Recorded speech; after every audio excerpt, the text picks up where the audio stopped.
Shalom dari Jakarta, Indonesia. Selamat berjumpa kembali dengan Berti Wauruntu dalam khotbah singkat melalui YouTube dan media sosial lainnya. Bulan Mei pada minggu ke-19 tahun 2022. Khotbah singkat bertemakan serupa tapi tidak sama.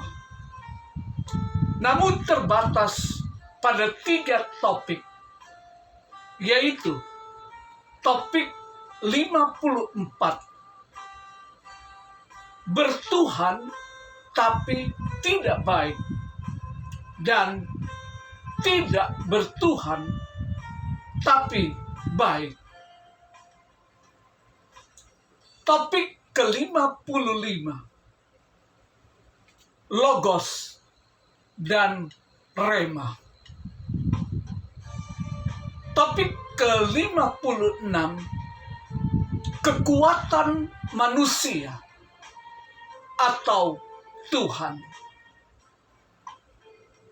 Kita masuk dalam topik 54, bertuhan tapi tidak baik, dan tidak bertuhan tapi baik. Ada 2 pernyataan di bawah ini. Yang pertama, saya anak Tuhan, tapi kenyataannya setiap hari saya bukan anak Tuhan. Pernyataan kedua, mungkin kita sudah beragama, tapi kita tidak percaya Tuhan.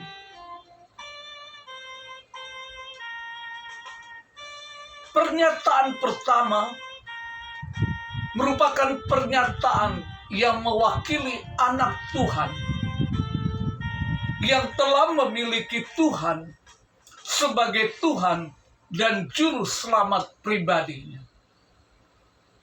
Namun, kenyataan sehari-hari tidak mencerminkan dirinya sebagai anak Tuhan. Pernyataan kedua adalah pernyataan manusia yang tidak memiliki Tuhan dalam kehidupan pribadinya, tetapi kehidupan sehari-harinya baik. Keduanya tampak serupa, tetapi kita tahu mereka tidak sama.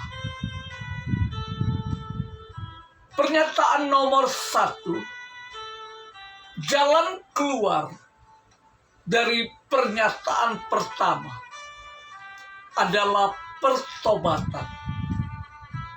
Inilah prinsip utama ajaran Kristus. Penekanan Yesus pada pertobatan bukanlah topik baru baginya untuk dibahas dalam perumpamaan anak yang hilang. Lukas 15 ayat 11 sampai 32. Meringkas 4 elemen utama dari ajaran Kristus. Markus mencatat Yesus memberitahu orang-orang, waktunya telah genap dan kerajaan Allah sudah dekat. Bertobatlah dan percayalah kepada Injil. Markus 1 ayat 15. Karena pertobatan adalah topik yang sangat penting bagi semua orang yang ingin menjadi bagian dari keluarga kekekalan Allah. Perumpamaan tentang anak yang hilang bukanlah nama yang buruk. Karena itu membantu kita mengingat ajaran Kristus. Tapi perumpamaan ini bisa saja diberi judul yang berbeda. Misalnya, dapat disebut tentang perumpamaan anak yang hilang. Jika demikian, jalan keluar yang perlu dilakukan kepada anak Tuhan yang termasuk dalam pernyataan pertama adalah bertobat, dan pintu rahmat Allah masih terbuka lebar. Pernyataan kedua, masyarakat saat ini memiliki kecenderungan umum, yaitu kecenderungan yang kuat untuk mencari kebenaran sambil menahan godaan untuk tetap berada di dalam zona aman dan menyenangkan. Zona aman yang saya maksud di sini adalah agama. Misalnya, bayangkan Anda memiliki tetangga yang kita sebut saja namanya Barli. Anda telah tinggal di sekitar Barli cukup lama untuk mengetahui Barli orang yang baik dan bijaksana. Anda tahu dia menghabiskan waktu cukup banyak untuk keluarganya. Dan nampaknya dia seperti suami dan ayah yang hebat. Selain itu, Anda tahu bahwa Bardi menjadi sukarelawan untuk beberapa kelompok nirlaba lokal, termasuk pembuatan dapur umum dan tempat penampungan tunawisma. Bardi juga mencurahkan waktunya untuk komunitas pengungsi di dekat lingkungannya. Dari semua yang Anda lihat, Bardi tampak seperti pria yang berbudi luhur. Tapi Anda juga tahu Bardi bukanlah seorang Kristen. Padahal Bardi sudah menjelaskan kepada Anda bahwa dia tidak suka berbicara tentang agama. Dia tampaknya tidak sepenuhnya menentang kekristenan. Tapi jelas, Bardi bukan orang percaya. Dan dia tampaknya setidaknya sampai saat ini tidak ingin mendengar Injil. Jadi, bagaimana pendapat kita tentang kebaikan yang tampak dari Bardi? Alkitab membuktikan bahwa dia adalah orang yang berdosa, yang tidak bertobat, yang masih bersalah di hadapan Allah kita yang adil. Roma 2 ayat 5, Roma 3 ayat 10, Roma 5 ayat 12, Kolose 3 ayat 25.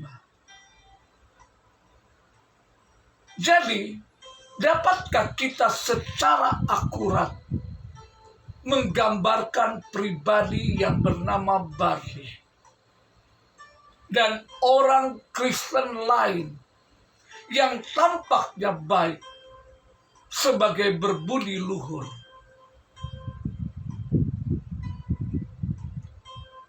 Jika agama yang kita yakini menghalangi keyakinan orang lain dan meningkatkan rasa tidak aman di antara umat beragama, maka kita perlu mengkaji kembali agama yang kita yakini.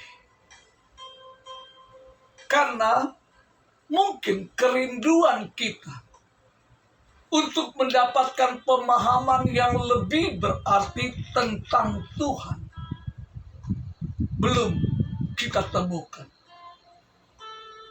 Mungkin kita sudah beragama, namun kita tidak percaya Tuhan. Fakta di atas bukanlah cermin dari kondisi saat ini, tapi itu terjadi sekitar tahun 1960 atau sebelumnya. Tidak semua orang Kristen percaya pada Tuhan. Ada sekte yang disebut Kristen tanpa agama berkembang pesat bersama dengan orang-orang yang menyebut diri mereka ateis Kristen. Ini berarti bahwa mereka menerima ajaran moral Yesus, tapi menolak apa yang mereka lihat sebagai beban teologis yang dibebani oleh Yesus. Kondisi tersebut diakui dalam buku The Godless Gospel. Pengarangnya Bagini melihat Yesus sebagai sosok ikonoklastik yang memecah belah, yang menyatakan bahwa dia datang untuk menghancurkan keluarga. Lebih lanjut, Bagini menganggap kerajaan Allah sebagai keadaan mental daripada kenyataan yang mungkin tidak dipahami oleh orang-orang Yahudi pada abad pertama. Kata-kata yang disebutkan di atas tidak pernah lebih benar daripada sekarang. Kemanapun kita memandang, ke segala arah, dunia seolah runtuh. Apalagi kita memasuki akhir zaman, di mana kasih manusia semakin tawar, disertai dengan kondisi berikut ini. Tersiksa oleh perang dan rumor perang, amoralitas dan kekerasan merajalela. Sistem pendidikan kita yang telah dibajak oleh humanis dan ateis. Gereja-gereja kita sedang dihancurkan oleh kemurtatan yang merajalela. Kekristenan sejati sedang diserang dari semua sisi, dan orang-orang Kristen diserang terpinggirkan sebagai orang fanatik yang tidak toleran. Sebagai penutup, ada lagu rohani Kristen tempo dulu. Zaman sekarang, berjagalah. Kedengaran sini sana, banyak kabar menggemparkan. Berlindunglah dalam sabda Allah. Mari kita kembali ke Alkitab.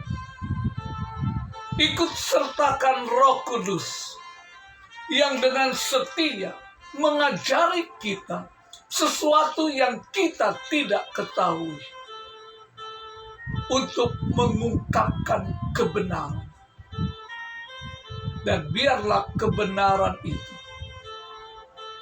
menjadi pelita bagi setiap langkah kehidupan kami.